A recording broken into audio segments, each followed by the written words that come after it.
And now, HBO Sports presents Countdown to De La Hoya Forbes.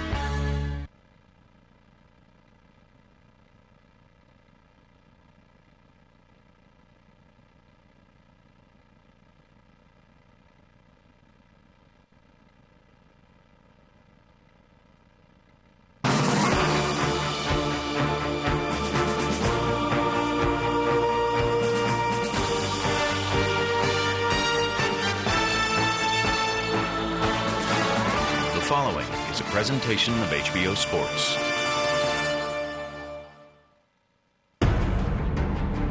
In a small gym on the outskirts of San Juan, Puerto Rico, a legendary boxer has returned to the ring, 11 months after losing boxing's biggest fight in years. For Oscar De La Hoya, a prolific career has reached its final chapter. But in the shadows of the Las Vegas Strip lurks a former champion gearing for an upset. Steve Forbes, a would-be spoiler with the opportunity of a lifetime. Steve Forbes was born with a birth weight of 2 pounds and has scratched his way forward toward whatever he's gotten in life. Now he enters what the public will see as a David versus Goliath fight. Meanwhile, boxing's most infamous soap opera continues. As for the first time, Floyd Mayweather Sr. mans the corner opposite his own brothers. I'm not the greatest of this time, that time, poor time, part time, but of all time. This is the story of a boxing legend seeking a storybook ending, and an upstart underdog intent on shocking the boxing world. Stevie Forbes is obviously going to come to fight. This kid is no pushover. I'm hungry, I'm vicious, I don't sleep in silk pajamas. You know what I mean? I'm coming to win. This is the countdown to De La Hoya Forbes.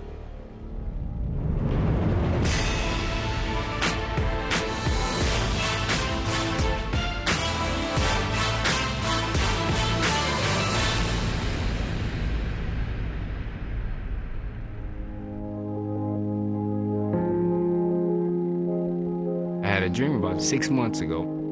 Before the fight was announced, I fought Oscar De La Hoya, and I beat him.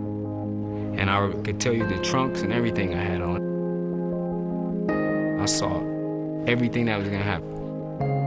So we'll see if that was a vision or just a dream. For Steve Forbes, the improbable journey to his May 3rd bout with Oscar De La Hoya began on Portland, Oregon's northeast side, 31 years ago. From the time Stevie was born, I know he was in a fight for his life. They weren't sure if he was going to make it or not.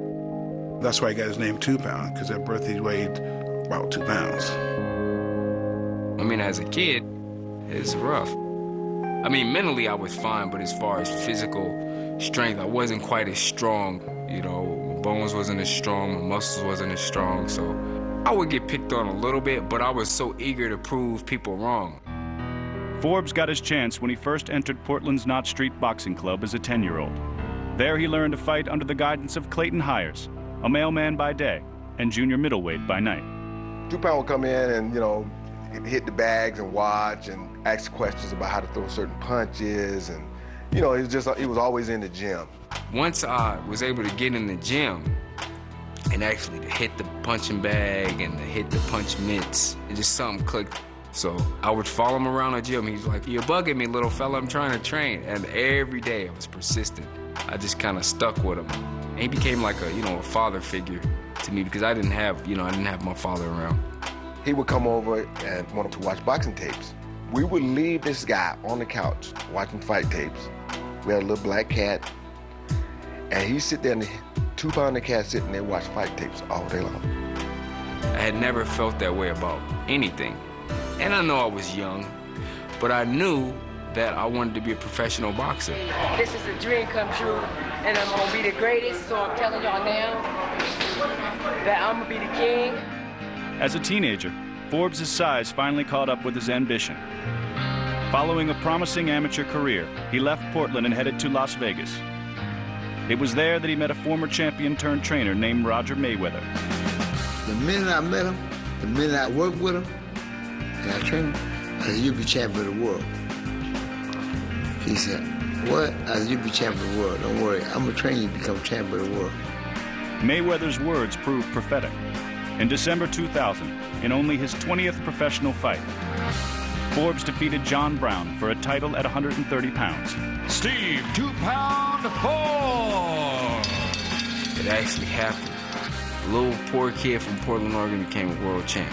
I mean, that was something special, man.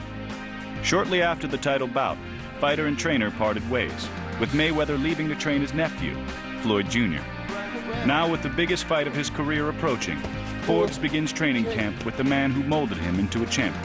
He got a gift, you know, and I'm the person who can bring that gift out of him because I know him, and I know how he needs to work.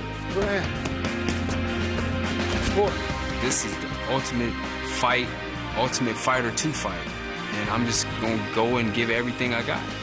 He can walk in there two ways. He can walk in that ring and say, well, shit, man, I'm getting paid. Or he can walk in there motherfucker like Buster Douglas and say, I'm gonna whoop this motherfucker's ass. Not far from the scenic vistas of Old San Juan sits the rugged barrio of Caimito, the working-class enclave where Oscar de la Hoya has chosen to begin his 44th professional training camp. That's my office, and I can't walk into an office that looks nice, and I have to walk into that gym looking like a gym and smelling like a gym. It just makes me realize, hey, when I'm in here, I'm nobody. I'm just a pupil trying to learn and progress and get myself in shape to fight.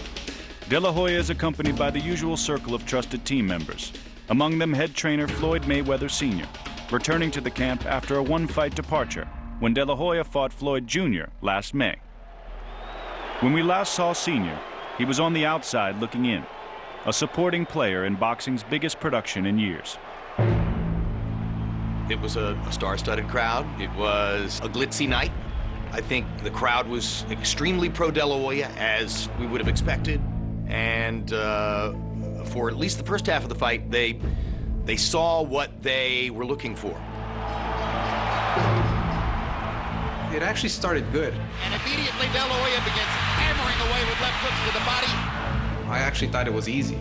There's another straight right hand, and a jab, and a right hand again, and the crowd goes nuts.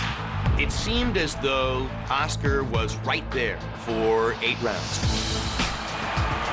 And there is a sustained attack to the body like nothing you've seen in De La Hoya's career. And somehow, in the last 4 rounds of the fight, the jab disappeared. De La Hoya has stopped using the jab, and Floyd is taking his shots again.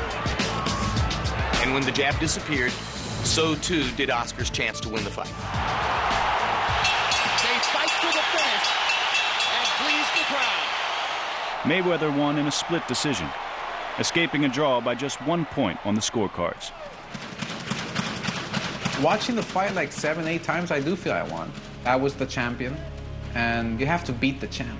I mean, you have to beat him, you know, convincingly to take that title away. I didn't feel he beat me. I just didn't feel he beat me. He knows that he had a chance to beat Mayweather. And he thinks that by staying active, that he would be better prepared to meet Mayweather in the fall. So De La Hoya has now embarked on one final mission: close out his illustrious career with 3 2008 fights, including a September rematch to avenge the Mayweather defeat. But despite his stated intention to retire in December, the skeptics remain. It's hard to have this many big events where you're the centerpiece, the eyes of the world on you, under those hot lights, and say, okay, that's the last time I want to do that. It's too big a rush. I can't imagine something else that gives you exactly the same thrill, and particularly when you get to have that thrill on the level where Oscar has it. I know it's going to be difficult, and I can picture myself up on the podium in the press conference, crying, you know, saying, oh, I'm going to miss this sport, and just like every other athlete, you know. It's what I've done all my life, but I want to go out with a big bang, you know, because I still can do this.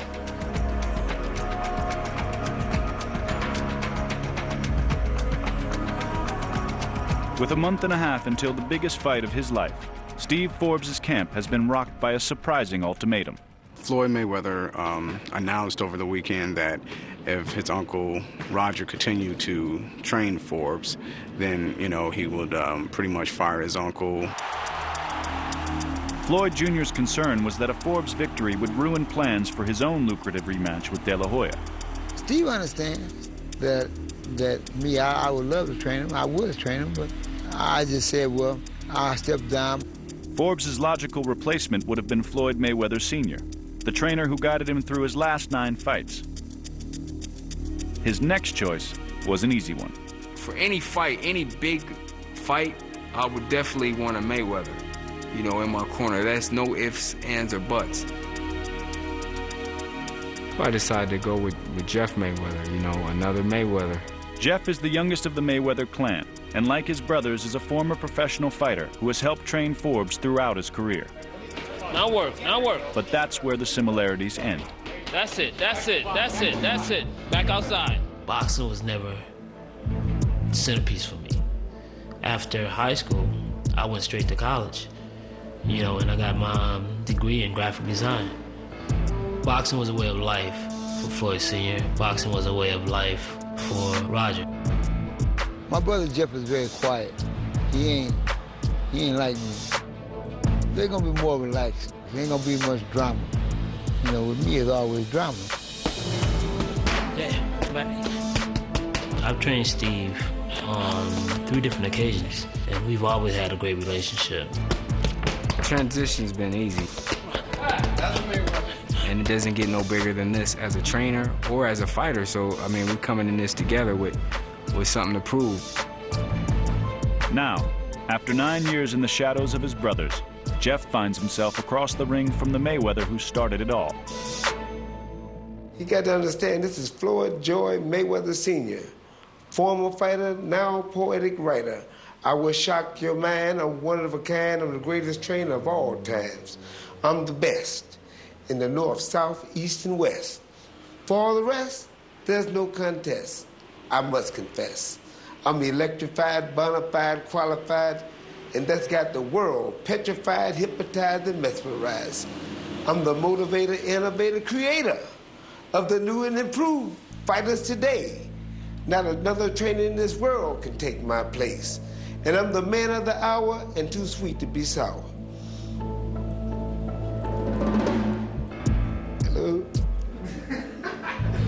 Senior may hold himself in high regard, but he was relegated to the sidelines last May when De La Hoya enlisted trainer Freddie Roach, and Floyd Jr.'s corner was manned by Senior's brother, Roger Mayweather.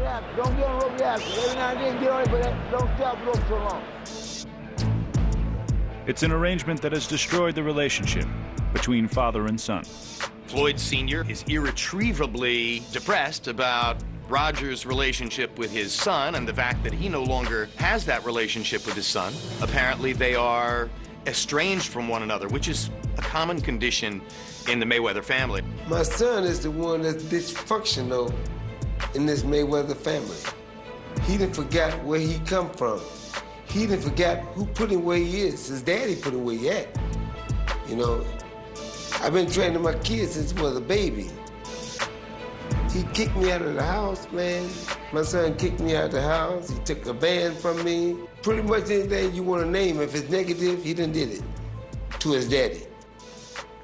Do I want my son knocked out? No. Do I want his ass whooped? Hell yes. He needs it. But before the September rematch, Senior must prepare De La Hoya for his May 3rd opponent, Steve Forbes. The pair have been through this process for 8 previous fights, but reacclimation takes time, and Senior has little patience. Again, trust me, you just did it the same way we do it, Oscar. It's only 3 ways. It's my way, the highway, and no other way. Them are the 3 ways. Too low. When we're in the gym, he's in charge. I'm telling you, he's the master. I'm nobody in there. You can knock this son of a bitch out right now. I'll have to be honest with you, is when I go back to that corner, I'm petrified. Use your fucking jab, man. Use your jab. He doesn't care if I'm the golden boy. He took off He went with the roach. Where am I? I'm right back where I began. Look, do you deal with that now? Why do you think that is? I think you know. The same hard-headed attitude that drives seniors' training camp is what drove he and Roger Mayweather apart. After Floyd Jr.'s decision to train with his uncle instead of his father, the brothers' relationship disintegrated. But after years of estrangement, a dinner was arranged by a mediator with a familiar face. I was thinking about us as a family as a whole, you know, and even more so my mother because she's getting older. To me, it's important that if this is the last time, you know?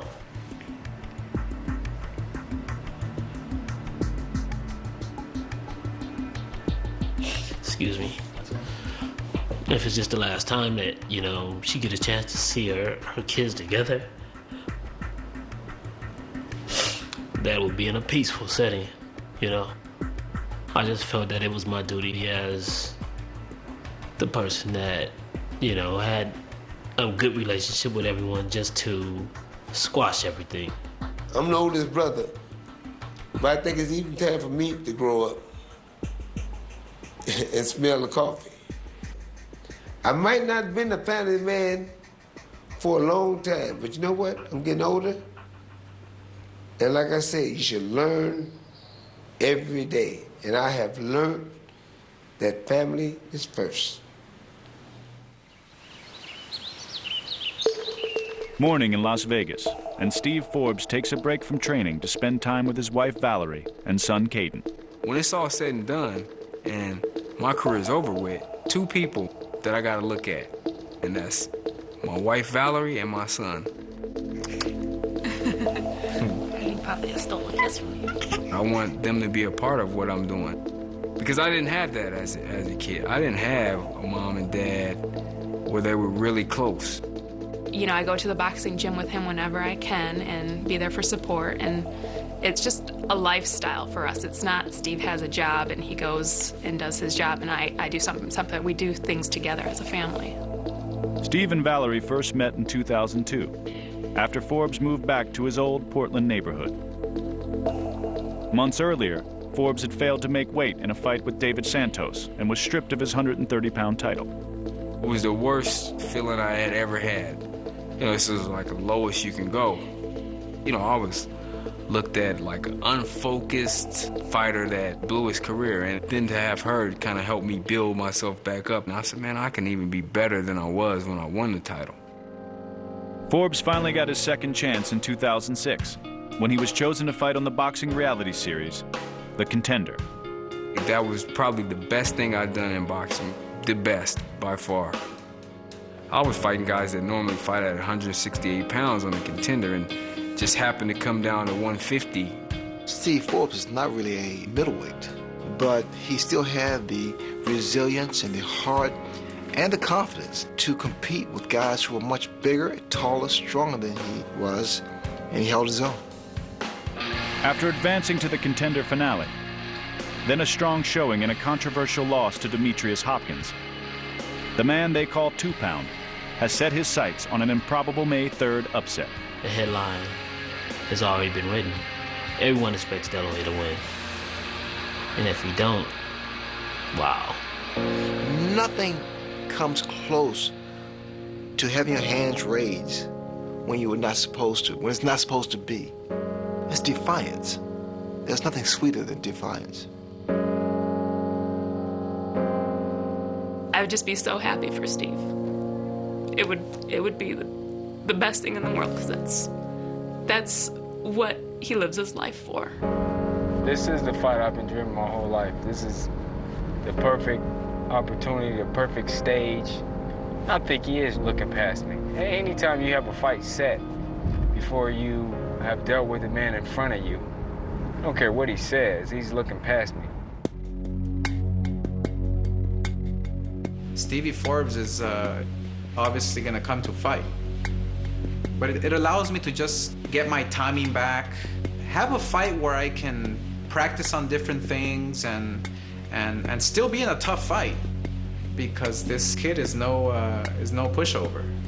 I've learned my lesson. I've been in that type of situation before where I think it's gonna be a tune-up fight and it ends up being the toughest fight of my life.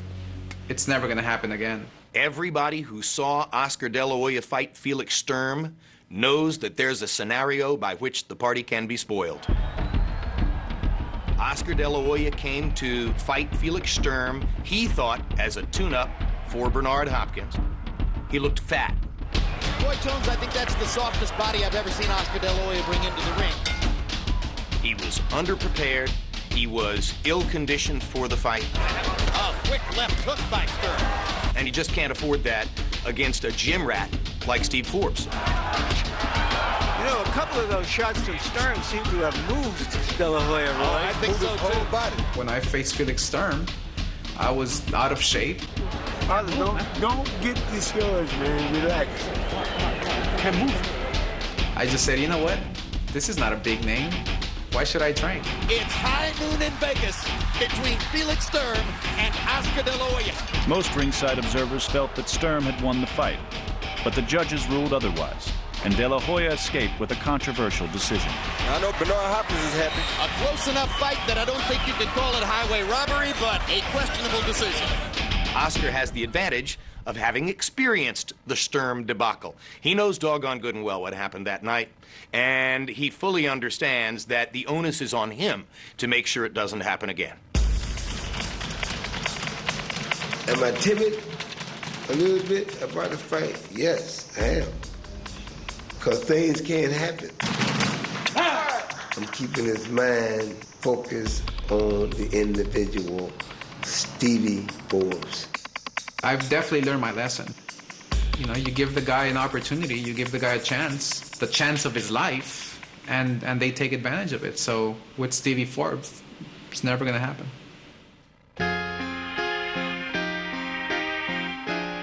It's funny because every time I go to the gym,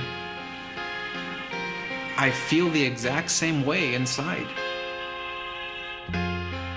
So I can picture myself, that little boy walking to the gym with his big gym bag and, you know, my tube socks, and being scared and nervous to get inside that ring. I still feel that same sensation. And to think that I'll never ever feel that again, it's a scary thought. Every time that I look in the mirror, all these lines in my face getting clearer. The past is gone. It ran by like dusk to dawn. Isn't that the way? Everybody's got the dues in life to pay.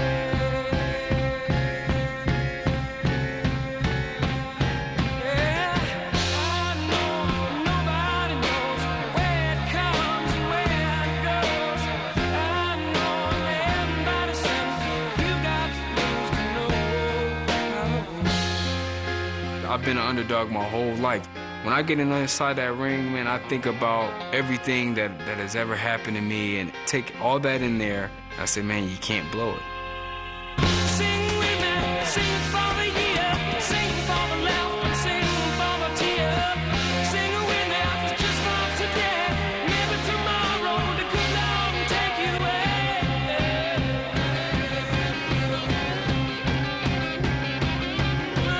Dream on, dream on, dream on. Dream it up and dream come true.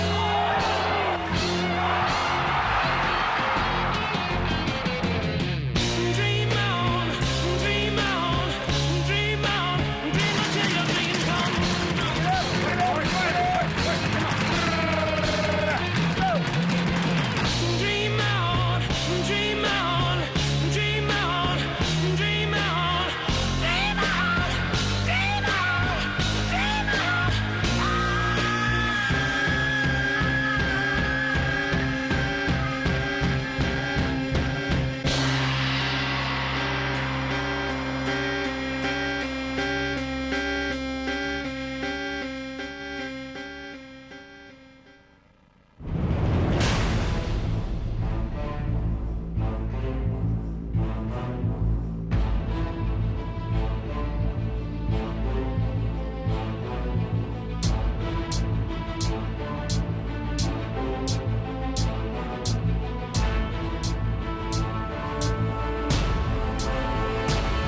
World Championship Boxing. The return of one of the greatest fighters of our generation, a 7-time world champion and one of boxing's brightest stars, the Golden Boy Oscar de la Hoya.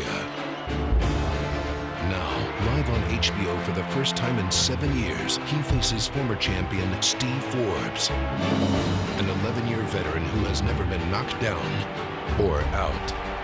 De La Hoya seldom looked better than this. Celebrate the return of the Golden Boy, De La Hoya versus Forbes, Saturday, May 3rd. Live on HBO. The best fighters in the world fight here.